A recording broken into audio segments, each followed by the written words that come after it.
Good morning बच्चों।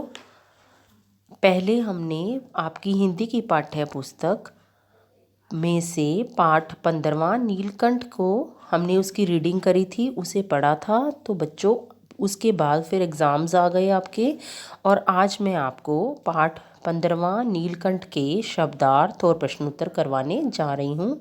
बच्चों आप इसे अपनी कॉपीज़ पर, अभ्यास पुस्तिका पर उतारेंगे, ध्यान से सुनेंगे और ध्यान से ही लिखेंगे। बच्चों, महादेवी वर्मा इस पाठ की लेखिका हैं।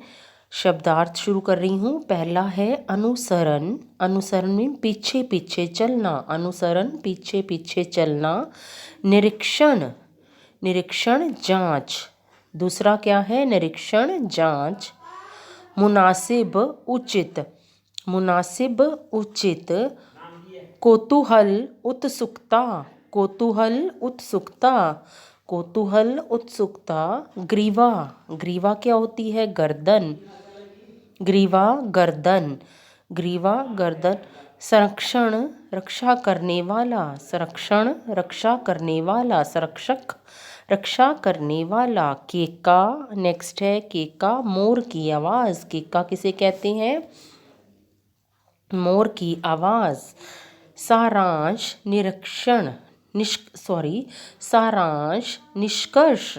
सारांश क्या होता है? निष्कर्ष। जैसे कि हम सारांश, मॉरल, जिसको इस कहानी का निष्कर्ष क्या है, इसका निचोड़ क्या है, कि जब हम कोई कहानी सुनते हैं तो उसके एंड में मॉरल आता है, हिंदी में उसे सारांश कहते हैं, निष्कर्ष। नेक्स्ट है उपरांत, बाद में, उपरांत बाद में। Next number 10, मेघाच्छन्न। मेघाच्छन्न बादलों का छाना, मेघाच्छन्न बादलों का छाना। एक बार मैं फिर से रिपीट कर रही हूँ बच्चों, ध्यान से सुनेंगे। पहला है अनुसरण, पीछे पीछे चलना। दूसरा निरीक्षण जांच, निरीक्षण जांच। तीसरा मुनासिब उचित, मुनासिब उचित। चौथा कौतूहल, कौतूहल उत्सुकता, कौतूहल उत्सुकता। ग्रीवा गर्दन, ग्रीवा गर्दन। संरक्षक रक्षा करने वाला। संरक्षक कौन होता है? जो हमारी रक्षा करता है। केका मोर की आवाज़, केका मोर की आवाज़। सारांश निष्कर्ष, सारांश निष्कर्ष। उपरांत, नेक्स्ट है उपरांत बाद में। नेक्स्ट मेघाच्छन्न बादलों का छाना। क्लियर है बच्चों? आगे आपकी अभ्यास की में पाठ के, जब हमारा पाठ खत्म होता है जिसे हम पढ़ते हैं, उसके पीछे अभ्यास कार्य दिया हुआ होता है। वहाँ से आप अपने प्रश्न पढ़ेंगे और वहाँ से प्रश्नों को उतारेंगे। पहला प्रश्न मैं पढ़ने जा रही हूँ बच्चों, ध्यान से सुनिए। मोर मोरनी, मोर मोरनी के नाम किस आधार पर रखे गए थे? उत्तर जानिए बच्चों। वैसे तो आपको पाठ पढ़कर पता चल गया होगा कि मोर और मोरनी के नाम किस आधार पर रखे गए। तो आंसर सुनिए ध्यान से बच्चों। नीली आभायुक्त, नीली आभायुक्त गर्दन के कारण, जो उसकी नीली गर्दन थी मोर की, उस गर्दन के कारण मोर का नाम नीलकंठ रखा गया। और मोरनी सदा उसकी छाया के समान उसके आगे पीछे घूमती रहने के कारण राधा कहलाई। क्लियर है बच्चों? आगे फिर सुनिए। मोर नीली आभायुक्त गर्दन के कारण मोर का नाम नीलकंठ रखा गया, और मोरनी सदा उसकी छाया के समान उसके आगे पीछे घूमती रहने के कारण राधा कहलाई। क्लियर है बच्चों?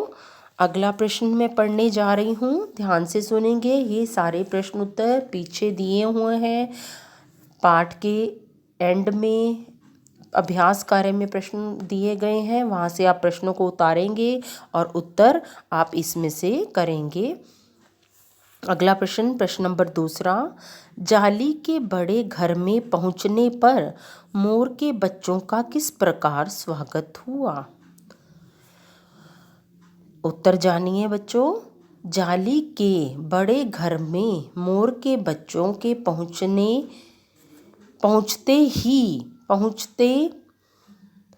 ही हलचल सी मच गई।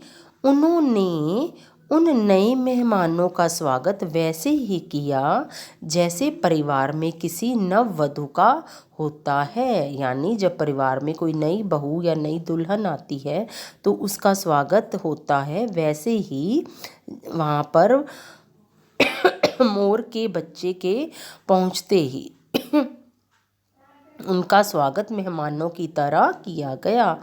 लक्का कबूतर नाचना छोड़कर उसके चारों ओर घूम घूम कर गुटरगू करने लगे। छोटे खरगोश उनके आसपास उछल कूद मचाने लगे। तोते एक आंख बंद करके उनका परीक्षण करने लगे। क्लियर है बच्चों? एक बार फिर से पढ़ती हूँ, ध्यान से सुनिए।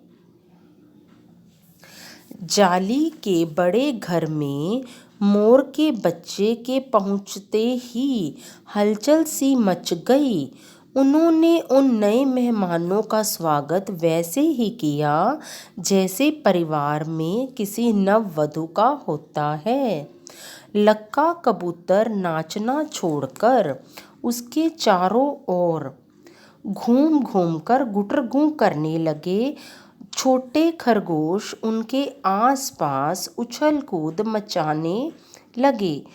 तोते का एक आंख बंद करके उनका परीक्षण करने लगे।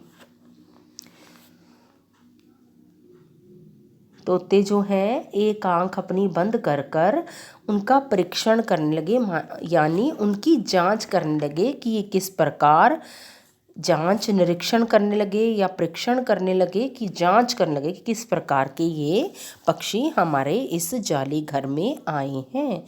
क्लियर है बच्चों? अगला प्रश्न पढ़ने जा रही हूँ, ध्यान से सुनिए। लेखिका को नीलकंठ की कौन कौन सी चेष्टाएं बहुत भाती हैं?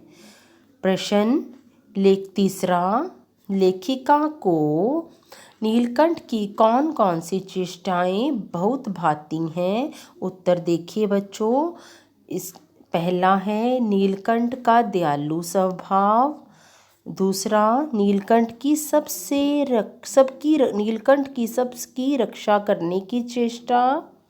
तीसरा, वर्षा ऋतु में नीलकंठ का राधा के साथ नृत्य करना।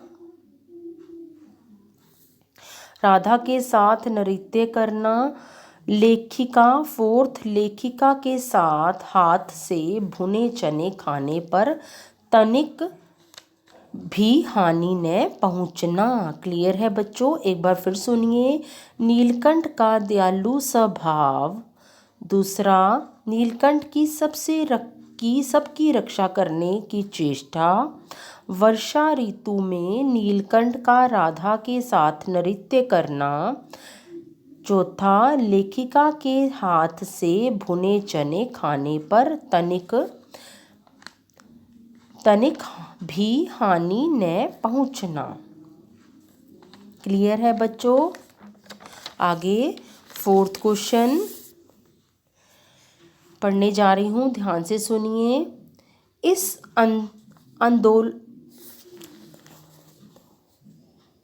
नेक्स्ट सुनिए।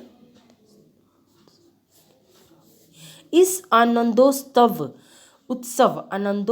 की रागनी में बेमेल स्वर कैसे बजा उठा? वाक्य किस घटना की ओर संकेत कर रहा है? जो ये वाक्य है किस घटना की ओर संकेत कर रहा है? इस आनंदोत्सव की रागनी में बेमेल स्वर कैसे बजा उठा? उत्तर देखिए बच्चों। नीलकंठ और सभी पशु पक्षी मिलकर एक साथ वाड़े में रहते थे। परंतु कुब्जा मोरनी ने सब भंग कर दिया। कि नीलकंठ और सारे जो पशु पक्षी थे एक जालीदार बाड़े में रहते थे, परंतु जो कुब्जा मोरनी ने थी, कुब्जा एक मोरनी का नाम है जो इस पाठ में आई है, मोरनी ने सब भंग कर दिया। उसे किसी भी पशु पक्षी का नीलकंठ के साथ रहना पसंद नहीं था। कोई भी नीलकंठ के पास जाता तो कुब्जा उसे घायल कर देती, राधा के अंडों को तोड़ फोड़ देती। कुब्जा के इस स्वभाव से नीलकंठ अकेला रहने लगा और राधा की दूरी ने बेचारे नीलकंठ के प्राण ले लिए। क्लियर है बच्चों? हमने पाठ में पढ़ा है कि कुब्जा मोरनी को नीलकंठ का राधा के साथ रहना पसंद नहीं था और वह उसे हमेशा ही उसे घायल कर देती थी।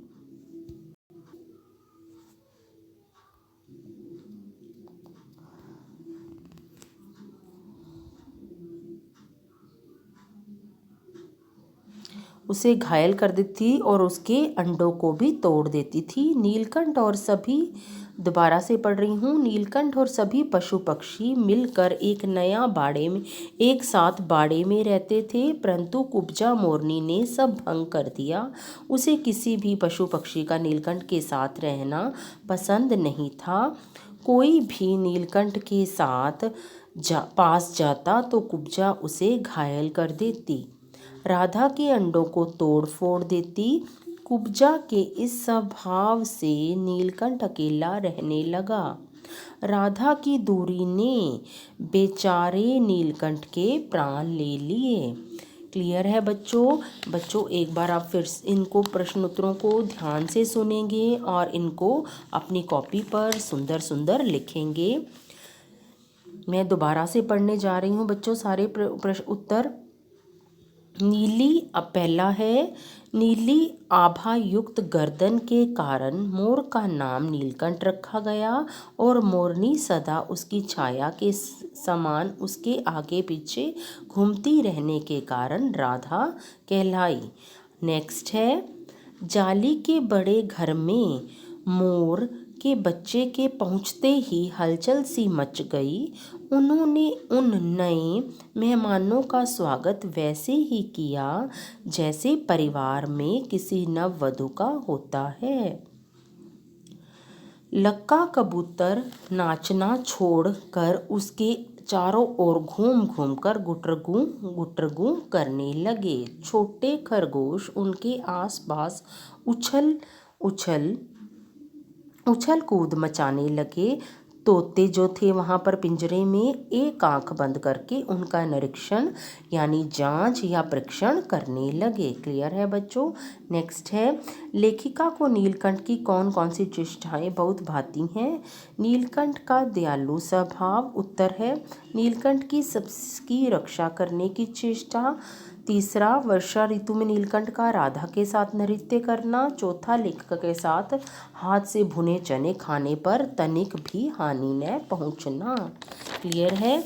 आगे फोर्थ, नीलकंठ और सभी पशु पक्षी मिलकर एक साथ बाड़े में रहते थे, परंतु कुब्जा मोरनी ने सब भंग कर दिया। उसे किसी भी पशु पक्षी का नीलकंठ के साथ रहना पसंद नहीं था। कोई भी नीलकंठ के साथ जाता तो कुब्जा उसे घायल कर देती, राधा के अंडों को तोड़ फोड़ देती। कुब्जा के इस स्वभाव से नीलकंठ अकेला रहने लगा और राधा की दूरी ने बेचारे नीलकंठ के प्राण ले लिए। बच्चों ये आप कॉपी पर इन प्रश्न उत्तरों को ध्यान से करेंगे। जो बाकी के प्रश्न उत्तर रह गए हैं मैं नेक्स्ट वीडियो में आपको करवाऊंगी। बच्चों आपने इनको साथ में याद भी करना है और सुंदर सुंदर लिखाई में इनको करना है। धन्यवाद बच्चों।